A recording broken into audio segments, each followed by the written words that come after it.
नमस्कार स्टूडेंट। आज की इस वीडियो में हम मुंशी प्रेमचंद की दो बैलों की कथा के बारे में जानेंगे। सबसे पहले हम प्रेमचंद जी का थोड़ा सा परिचय देख लेते हैं। मुंशी प्रेमचंद का जन्म 1880 में बनारस के लम्ही गांव में हुआ था। प्रेमचंद ने बीए तक की पढ़ाई पूरी करने के बाद शिक्षा विभाग में नौकरी प्राप्त की, परंतु असहयोग आंदोलन का हिस्सा बनने के लिए उन्होंने नौकरी से इस्तीफा दे दिया। इसके बाद उन्होंने अपने लेखक जीवन की शुरुआत की और कई सारी कहानियाँ लिखी जिन्हें आज भी उतनी रुचि लेकर पढ़ा जाता है जैसा कि पहले पढ़ा जाता था। मुंशी प्रेमचंद जैसे महान कहानीकार, एक महान लेखक का देहांत 1936 में हुआ 1936 में हुआ। जानवरों में गधा सबसे ज़्यादा बुद्धिहीन समझा जाता है। हम जब किसी आदमी को पल्ले दर्जे का बेवकूफ़ कहना चाहते हैं तो उसे गधा कहते हैं। कुछ लोग बैल को शायद बेवकूफ़ों में सर्वश्रेष्ठ कहेंगे, मगर हमारा विचार ऐसा नहीं है। बैल कभी कभी मारता भी है, कभी कभी अड़ियल बैल भी देखने में आता है और भी कई रीतियों से अपना असंतुष्ट प्रकट कर देता है। झूरी काशी के दोनों बैलों के नाम थे हीरा और मोती। दोनों पछाई जाति के थे, देखने में सुंदर, काम में चौकस, डील में ऊंचे। बहुत दिनों से साथ रहते रहते दोनों में भाईचारा हो गया था।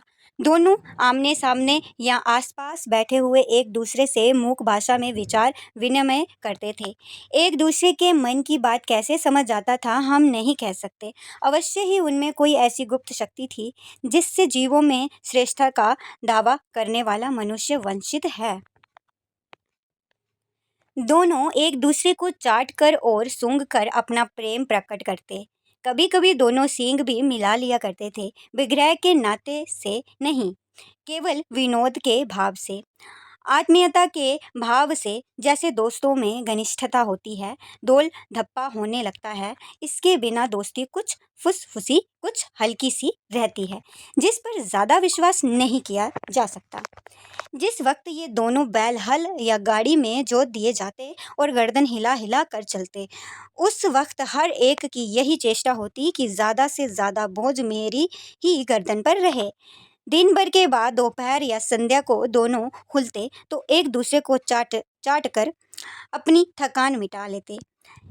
नाद में खली भूसा पड़ जाने के बाद दोनों साथ उठते, साथ नाद में मुंह डालते और साथ ही बैठते थे। एक मुंह हटा लेता तो दूसरा भी हटा लेता।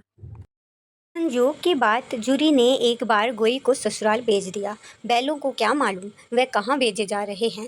समझे मालिक ने हमें बेच दिया। अपना यूं बेचा जाना उन्हें अच्छा लगा या बुरा कौन जाने, पर जूरी के साले गया को घर तक गोई ले जाने में दांतों पसीना आ गया। पीछे से हाँकता तो दोनों दाएं बाएं भागते, पगिया पकड़कर आगे से खींचता तो दोनों पीछे की ओर जोर लगाते, मारता तो दोनों सींगे नीचे करके फुकराते। अगर ईश्वर ने उन्हें वाणी दी होती तो जूरी से पूछते, तुम हम गरीबों को क्यों निकाल रहे हो? हमने तो तुम्हारी सेवा करने में कोई कसर नहीं छोड़ी थी। अगर इतनी मेहनत से काम ना चलता था और काम ले लेते हमें तो तुम्हारी चाकरी में मर जाना कबूल था। हमने कभी दाने चारे की शिकायत नहीं की। तुमने जो कुछ खिलाया वह सिर झुकाकर खा लिया, फिर तुमने हमें इस जालिम के हाथ क्यों बेच दिया? संध्या समय दोनों बैल अपने नए स्थान पर पहुंच चुके थे। दिन भर के भूखे थे, लेकिन जब नाद में लगाया गया तो एक ने भी मुंह नहीं डाला। दिल भारी हो रहा था। जिसे उन्होंने अपना घर समझा रखा था वह आज उनसे छूट गया। ये नया घर, नया गांव, नए आदमी उन्हें बेगाने से लगते थे। दोनों ने अपने मूक भाषा में सलाह की, एक दूसरे को कनखियों से देखा और लेट गए। जब गांव में सोता पड़ गया तो दोनों ने जोर मारकर पगहा तोड़ा डाले और घर की तरफ चले। पगहे बहुत मजबूत थे, अनुमान ना हो सकता था कि कोई बैल उन्हें तोड़ सकेगा, पर इन दोनों में इस समय धुनी शक्ति आ गई थी। एक एक झटके में रस्सियां टूट गई। झूरी प्रातःकाल सो कर उठा तो देखा कि दोनों बैल चरनी पर खड़े हैं। दोनों की गर्दनों में आधा आधा गराब लटक रहा था घुटने तक पांव कीचड़ से भरे हैं और दोनों की आंखों में विद्रोहमय स्नेह झलक रहा है। जूरी बैलों को देखकर स्नेह से गदगद हो गया, दौड़कर उन्हें गले लगा लिया। प्रेमालिंगन और चुंबन का वह दृश्य बड़ा ही मनोहर था। घर और गांव के लड़के जमा हो गए और तालियां बजा बजा कर उनका स्वागत करने लगे। गांव के इतिहास में ये घटना अभूतपूर्व न होने पर भी महत्वपूर्ण थी। बाल सभा ने निश्चय किया, दोनों पशु वीरों का अभिनंदन पत्र देना चाहिए। कोई अपने घर से रोटियां लाया, कोई गुड़, कोई चोकर, कोई भूसी। एक बालक ने कहा, ऐसे बैल किसी के पास ना होंगे। दूसरे ने समर्थन किया, इतनी दूर से दोनों अकेले चले आए। तीसरा बोला, बैल नहीं है, वह उस जन्म के आदमी हैं। इसका प्रतिवाद करने का किसी को साहस नहीं हुआ। झूरी की स्त्री ने बैलों को द्वार पर देखा तो जल उठी, बोली, कैसे नमक हराम बैल हैं कि एक दिन वहाँ काम ना किया, भाग खड़े हुए। झूरी अपने बैलों पर ये आक्षेप न सुन सका। नमक हराम क्यों है? चारा दाना ना दिया होगा तो क्या करते? स्त्री ने रोब के साथ कहा, बस तुम ही तो बैलों को खिलाना जानते हो, और तो सभी पानी पिला पिला कर रखते हैं। झूरी ने चिढ़ाया, चारा मिलता तो क्या भागते? स्त्री चिढ़ गई, भागो इसीलिए कि वह लोग तुम जैसे बुद्धुओं की तरह बैल को सहलाते नहीं, खिलाते हैं तो रगड़ कर जोतते भी हैं। ये दोनों ठहरे कमज़ोर भाग निकले। अब देखूं कहाँ से खली और चोकर मिलता है। सूखे भूसे के सिवा कुछ ना दूंगी, खाएं चाहे मरें। वही हुआ। मजूर की बड़ी ताकीद की गई कि बैलों को खाली सूखा भूसा दिया जाए। बैलों ने नाद में मुंह डाला तो फीका फीका, ना कोई चिकनाहट ना कोई रस। क्या खाएं?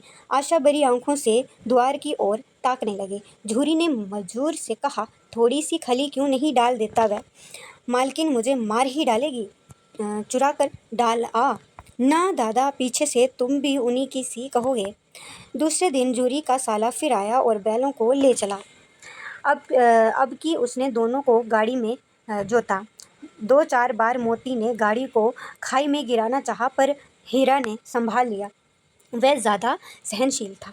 संध्या समय घर पहुंचकर उसने दोनों को मोटी रस्सियों से बांधा और कल की शरारत का मजा चखाया। फिर वही सूखा भूसा डाल दिया। अपने दोनों बैलों को खली चूने सब कुछ दी। दोनों बैलों का ऐसा अपमान कभी न हुआ था। जूरी ने इन्हें फूल की छड़ी से भी छूता था। उसकी टकाकर पर दोनों उड़ने लगते थे। जहाँ मार पड़ी, आहत सम्मान की व्यथा तो थी ही। उस पर मिला सूखा भूसा। नाद की तरफ आंखें तक न उठाई। दूसरे दिन गया ने बैलों को हल में जोता, पर इन दोनों ने जैसे पाँव ना उठाने की कसम खा ली थी। वह मारते मारते थक गया, पर दोनों ने पाँव ना उठाया। एक बार जब उस निर्दयी ने हीरा की नाक पर खूब डंडे जमाए तो मोती को घूसा काबू से बाहर हो गया। हल लेकर भाग, हल, रस्सी, जुआ, जोत सब टूट टाट कर बराबर हो गया। गले में बड़ी बड़ी रस्सियां ना होती तो दोनों पकड़ाई में ना आते। हीरा ने मूक भाषा में कहा, भगवान व्यर्थ है, भागना व्यर्थ है। मोती ने उत्तर दिया, तुम्हारी तो इसने जान ही ले ली थी, अब की बड़ी मार पड़ेगी। पढ़ने दो, बैल का जन्म लिया है तो मार से कहाँ तक बचेंगे।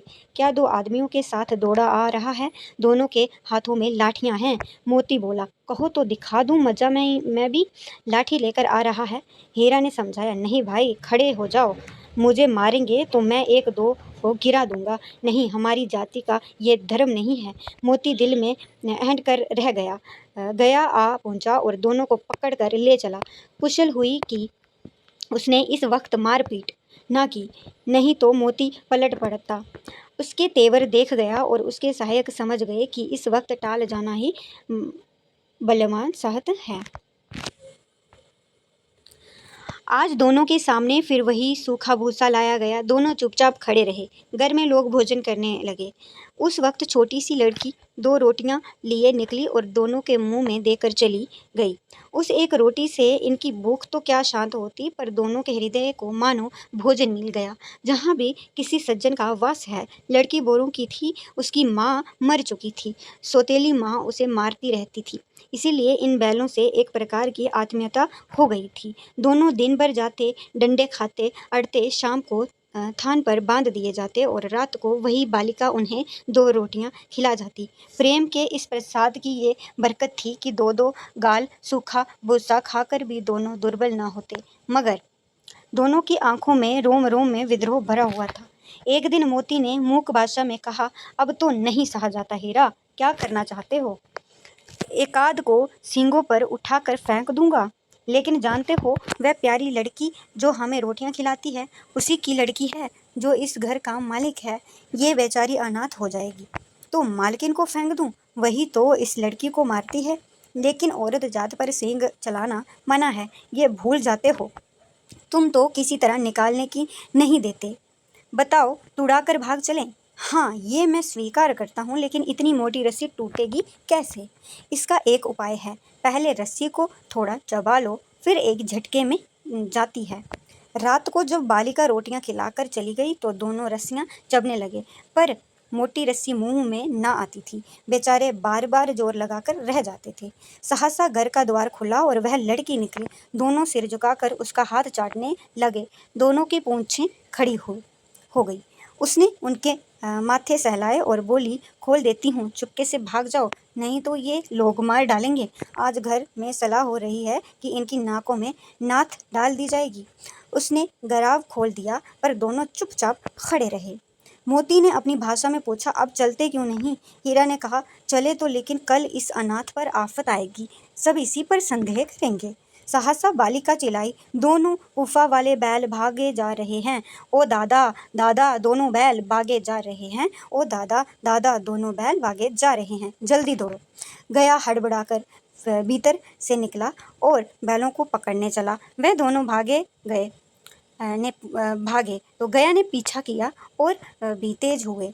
गया ने शोर मचाया, फिर गांव के कुछ आदमियों को भी साथ लेने के लिए लौटा। दोनों मित्रों को भागने का मौका मिल गया, सीधे दौड़ते चले गए, यहाँ तक कि मार्ग का ज्ञान रहा ही नहीं। तो जिस परिचित मार्ग से आए थे उसका जहाँ पता था ही नहीं, तो नए नए गांव मिलने लगे। तब दोनों एक खेत के किनारे खड़े होकर सोचने लगे, अब क्या करना चाहिए? हीरा ने कहा, मुझे मालूम होता है, राह भूल गए। तुम भी बेतहाशी भागे ही जा रहे थे, वही उसे मार गिराना था। उसे मार गिराते तो दुनिया क्या कहती? वह अपने धर्म छोड़ दें, लेकिन हम अपना धर्म क्यों छोड़ेंगे? दोनों भूख से व्याकुल हो रहे थे। खेत में मटर खड़ी थी, चरने लगे, रह रह कर आहट लेते रहे थे, कोई आता तो नहीं है। जब पेट भर गया, दोनों ने आज़ादी का अनुभव किया तो मस्त होकर उछलने कूदने लगे। पहले दोनों ने डकार ली, फिर सींग मिलाए और एक दूसरे को ठेकने लगे। मोती ने हीरा को कई कदम पीछे हटा दिया, जहाँ तक कि वह खाई में गिर गया। तब उसे भी क्रोध आ गया, संभल कर उठा और मोती से भिड़ गया। मोती ने देखा कि खेल में झगड़ा हुआ चाहता है तो किनारे हट गया। अरे ये क्या, कोई सांड ढोकता चला आ रहा है। हाँ, सांड ही है। वह सामने आ पहुंचा। दोनों मित्र भगले झांक रहे थे। सांड पूरा हाथी था। उससे भिड़ना जान से हाथ धोना है, लेकिन ना भिड़ने पर भी जान बचती नजर नहीं आती। इन्हीं की तरफ आ भी रहा है। कितनी भयंकर सूरत है। मोती ने मूक भाषा में कहा, बुरे फंसे, जान बचेगी, कोई उपाय सोचो। हीरा ने चिंतित स्वर में कहा, अपने घमंड में फूला हुआ है, आरजू विनती ना सुनेगा। भाग क्यों ना चले? भागना कायरता है तो फिर यहीं मरो। बंदा हो तो 9 2 11 होता, और जो दौड़ाए तो फिर कोई उपाय सोचो। जल्द उपाय ये है कि उस पर दोनों जने एक साथ चोट करें। मैं आगे से रोनता हूँ, तुम पीछे से रोंदो। दोहरी मार पड़ेगी तो भाग खड़ा होगा। मेरी ओर झपटे तो तुम बगल से उसके पेट में सींग घुसेड़ देना। जान जोखिम है, पर दूसरा उपाय नहीं है। दोनों मित्र जान हथेली पर लेकर लपटे। सांड को भी संगठित शत्रुओं से लड़ने का तजुर्बा ना था। वह तो एक शत्रु से मल्लयुद्ध करने का आदी था। ज्यों ही हीरा पर झपटा, मोती ने पीछे से दौड़ाया। सांड उसकी तरफ मुड़ा तो हीरा ने रगोदा। तो सांड चाहता था कि एक एक करके दोनों को गिरा ले, पर ये दोनों भी उत्साह थे, उससे वह अवसर ना देते थे। एक बार सांड झलाक कर हीरा का अंत कर देने के लिए चला कि मोती ने भगल से आकर उसके पेट में सींग भोंक दिया। सांड क्रोध में आकर पीछे फिरा तो हीरा ने दूसरे पहलू में सींगे चुभा दिया। आखिर बेचारा जख्मी होकर भागा और दोनों मित्रों ने दूर तक उसका पीछा किया, जहाँ तक कि सांड बेदम होकर गिर पड़ा। तब दोनों ने उसे छोड़ दिया। दोनों मित्र जीत के नशे में झूमते चले जाते थे। मोती ने सांकेतिक भाषा में कहा, मेरा जी चाहता था कि बच्चा को मार ही डालूं। हीरा ने तिरस्कार किया, गिरे हुए बैरी पर सींग ना चलाना चाहिए, ये सब ढोंग है। बैरी को ऐसा मारना चाहिए कि फिर ना उठे। अब घर कैसे पहुंचेंगे वह सोचो, पहले कुछ खा लें तो सोचें। सामने मटर का खेत था ही मोती उसमें घुस गया। हीरा मना करता रहा पर उसने एक ना सुनी। अभी 2 ही 4 ग्रास खाए थे कि आदमी लाठियां लिए दौड़ पड़े और दोनों मित्रों को घेर लिया। हीरा तो मोड़ पर था, निकल गया। मोती सींचे हुए खेत में था, उसके खुर कीचड़ में धुसने लगे, ना भाग सका, पकड़ लिया। हीरा ने देखा संगी संकट में है तो लौट पड़ा, फंसेंगे तो दोनों फंसेंगे। रखवालों ने उन्हें भी पकड़ लिया, उसे भी पकड़ लिया। तो प्रातःकाल दोनों मित्र कांजी होश में बंद कर दिए गए। दोनों मित्रों को जीवन में पहली बार ऐसा सवीका पड़ा था कि सारा दिन बीत गया और खाने को एक तिनका भी ना मिला। समझ में न आता था ये कैसा स्वामी है। इससे तो गया फिर भी अच्छा था, जहाँ कई भैंसें थी, कई बकरियां, कई घोड़े, कई गधे, पर किसी के सामने चारा न था। सब जमीन पर मुर्दों की तरह पड़े थे। कई तो इतने कमज़ोर हो गए थे कि खड़े भी ना हो सकते थे। सारा दिन मित्र फाटक की ओर टकटकी लगाए रहते पर कोई चारा ना लेकर आता दिखाई दिया। तब दोनों ने दीवार की नमकीन मिट्टी चाटनी शुरू की, पर इससे क्या तृप्ति होती। रात को भी जब कुछ भोजन ना मिला तो हीरा के दिल में विद्रोह की ज्वाला दहक उठी। मोती ने बोला, अब नहीं रहा जाता मोती। मोती से सिर लटकाए हुए जवाब दिया, मुझे तो मालूम होता है कि प्राण निकल रहे हैं, आओ दीवार तोड़ डालें। मुझसे तो अब कुछ नहीं होगा। बस इसी बूथ पर अकड़ते थे। सारी अकड़ निकल गई। बाड़े की दीवार कच्ची थी। हीरा मजबूत तो था ही, अपने नुकीले सींग दीवार में गड़ा दिए और जोर मारा तो मिट्टी का एक चिपट निकल आया।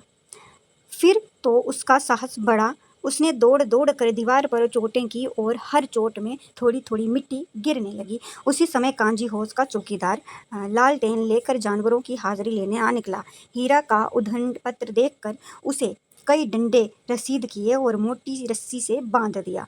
मोती ने पड़े पड़े कहा, आखिर मार खाई, क्या मिला? अपने बूते भर जोर तो मार दिया।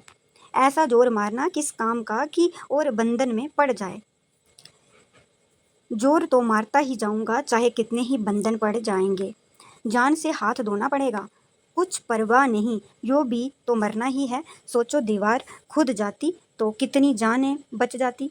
इतने भाई जहाँ बंद हैं, किसी की देह में जान नहीं है। 2-4 दिन यही हाल रहा तो मर जाएंगे। हाँ, ये बात तो है। अच्छा तो ला, फिर मैं भी जोर लगाता हूँ। मोती ने भी दीवार में सींग मारा। थोड़ी सी मिट्टी गिरी और फिर हिम्मत बढ़ी। फिर तो वह दीवार में सींग लगाकर इस तरह जोर करने लगा मानो किसी प्रतिद्वंदी से लड़ रहा है। आखिर कोई 2 घंटे की जोर आजमाई के बाद दीवार ऊपर से लगभग एक हाथ गिर गई। उसने दूनी शक्ति से दूसरा धक्का मारा तो आधी दीवार गिर गई। दीवार का गिरना था कि अधमरे से पड़े हुए सभी जानवर चेत उठे। तीनों घोड़ियों सरपट भाग निकली, फिर बकरियां निकली, इसके बाद भैंस भी खसक गई, पर गधे अभी तक ज्यों के त्यों खड़े थे। हीरा ने पूछा, तुम दोनों क्यों नहीं भाग जाते? एक गधे ने कहा, जो कहीं फिर पकड़ लिए जाएं तो क्या हरजत है, अभी तो भागने का अवसर है। हमें तो डर लगता है, हम यहीं पड़े रहेंगे। आधी रात से ऊपर जा चुकी थी। दोनों गधे अभी तक खड़े सोच रहे थे कि भागें या ना भागें, और मोती अपने मित्र की रस्सी तोड़ने में लगा हुआ था। जब वह हार गया तो हीरा ने कहा, तुम जाओ, मुझे यहीं पड़ा रहने दो, शायद कहीं भेंट हो जाए। मोती ने आंखों में आंसू लाकर कहा, तुम मुझे इतना स्वार्थी समझते हो?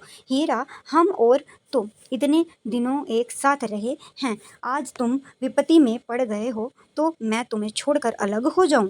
हीरा ने कहा, बहुत मार पड़ेगी, लोग समझ जाएंगे ये तुम्हारी शरारत है। मोती ने गर्व से बोला, जिस अपराध के लिए तुम्हारे गले में बंधना पड़ा उसके लिए अगर मुझे मार पड़े तो क्या चिंता? इतना तो हो ही गया ही कि 9-10 प्राणियों की जान बच गई, वह सब तो आशीर्वाद देंगे। ये कहते हुए मोती ने दोनों गधों को सींगों से मार मार कर भाड़े से बाहर निकाला और तब अपने बंधु के पास आकर सो रहा। भोर होते ही मुंशी और चौकीदार तथा अन्य कर्मचारियों में किसी खलबली मची। इसके लिखने की ज़रूरत नहीं, बस इतना ही काफ़ी है कि मोती की खूब मरम्मत हुई और उसे भी मोटी रस्सी से बांध दिया गया। 1 सप्ताह तक दोनों मित्र वहां बंधे पड़े रहे, किसी ने चारे का एक तृण भी न डाला। हाँ, एक बार पानी दिखा दिया जाता था, यही उनका आधार था। दोनों इतने दुर्बल हो गए थे कि उठा तक नहीं जाता था, ठठरियाँ निकल आई थी। एक दिन भाड़े के सामने डुग्गी बजने लगी और दोपहर होते होते वहाँ 50-60 आदमी जमा हो गए। तब दोनों मित्र निकाले गए और लोग आकर उनकी सूरत देखते और मन फीका करके चले जाते। ऐसे मृतक बैलों का कौन खरीदार होता? सहसा एक दड़ियाल आदमी, जिसकी आंखें लाल थी और मुद्रा अत्यंत कठोर, आया और दोनों मित्र के कूल्हों में उंगली खोदकर मुंशी जी से बातें करने लगा। चेहरा देखकर अंतर्ज्ञान से दोनों मित्रों का दिल कांप उठे। वह क्यों है और क्यों टटोल रहा है, इस विषय में उन्हें कोई संदेह न हुआ। दोनों ने एक दूसरे को भीत नेत्रों से देखा और सिर झुका लिया। हीरा ने कहा, गया के घर से नाहक भागो, अब तो जान न बचेगी। मोती ने अश्रद्धा के भाव से उत्तर दिया, कहते हैं भगवान सबके ऊपर दया करते हैं, उन्हें हमारे ऊपर दया क्यों नहीं आती? भगवान के लिए हमारा जीना मरना दोनों बराबर है। चलो अच्छा ही है, कुछ दिन उसके पास तो रहेंगे। एक बार उस भगवान ने उस लड़की के रूप में हमें बचाया था, क्या अब ना बचाएंगे? ये आदमी छुरी चलाएगा, देख लेना। तो क्या चिंता है, मांस खाल सींग हड्डी सब किसी के काम आ जाएगा। नीलाम हो जाने के बाद दोनों मित्र उस दड़ियाल के साथ चले। दोनों की बोटी बोटी कांप रही थी, बेचारे पांव तक न उठा सकते थे, पर भय के मारे गिरते पड़ते भागे जाते थे, क्योंकि वह जरा भी चाल धीमी हो जाती पर डंडा जमा लेता था। राह में गए बैलों का एक रेवड़ हरे भरे हार में चरता नजर आया। सभी जानवर प्रसन्न थे, चिकने चप्पल कोई उछलता था, कोई आनंद से बैठा पागुर करता था। कितना सुखी जीवन था इनका, पर कितने स्वार्थी हैं सब। किसी को चिंता नहीं कि उनके 2 भाई वादिक के हाथ पड़े कैसे दुखी हैं। सहसा दोनों को ऐसा मालूम हुआ कि परिचित रहा है। हाँ, इसी रास्ते से गया उन्हें ले गया था। वही खेत, वही बाग, वही गांव मिलने लगे। प्रतिक्षण उनकी चाल तेज होने लगी, सारी थकान, सारी दुर्बलता गायब हो गई। आहा, ये लो, अपना ही हार आ गया। इसी कुएं पर हम पूर चलाने आया करते थे, यही कुआं है। मोती ने कहा, हमारा घर नज़दीक आ गया है। हीरा बोला, भगवान की दया है, मैं तो अब घर भागता हूँ, ये जाने देगा, इससे मैं मार गिराता हूँ। नहीं नहीं, दौड़कर थान पर चलो, वहाँ से आगे हम ना जाएंगे। दोनों उन्मत्त होकर बछड़ों की भांति कुल्ले करते हुए घर की ओर दौड़े। वह हमारा थान है। दोनों दौड़कर अपने थान पर आए और खड़े हो गए। दड़ियाल भी पीछे पीछे दौड़ा चला आता था। झूरी द्वार पर बैठा धूप खा रहा था, बैलों को देखते ही दौड़ा और उन्हें बारी बारी से गले लगाने लगा। मित्रों की आंखों से आनंद के आंसू बहने लगे। एक झूरी का हाथ चाट रहा था। दड़ियाल ने जाकर बैलों की रस्सियां पकड़ ली। झूरी ने कहा, मेरे बैल हैं, तुम्हारे बैल कैसे हैं? मैं मवेशी खाने से नीलाम लिए आता हूँ। मैं तो समझता हूँ चुराए लिए जाते हो। चुपके से चले जाओ, मेरे बैल हैं, मैं बेचूंगा तो बिकेंगे। किसी को मेरे बैल नीलाम करने का क्या अधिकार है? जाकर थाने में रपट कर दूंगा। मेरे बैल हैं, इसका सबूत ये है कि मेरे द्वार पर खड़े हैं। दड़ियाल जलाकर बैलों को जबरदस्ती पकड़ ले जाने के लिए बढ़ा। उसी वक्त मोती ने सींग चलाया। दड़ियाल पीछे हटा, मोती ने पीछा किया। दड़ियाल भागा, मोती पीछे दौड़ा। गांव के बाहर निकाल जाने पर वह रुका, पर खड़ा दड़ियाल का रास्ता वह देख रहा था। दड़ियाल दूर खड़ा धमकियां दे रहा था, गालियां निकाल रहा था, पत्थर फेंक रहा था। और मोती विजय शूर की भांति उसका रास्ता रोके खड़ा था। गांव के लोग ये तमाशा देखते थे और हंसते थे। जब दड़ियाल हार कर चला गया तो मोती अकड़ता हुआ लौटा। हीरा ने कहा, मैं तो डर गया था कि कहीं तुम गुस्से में आकर मार ना बैठो।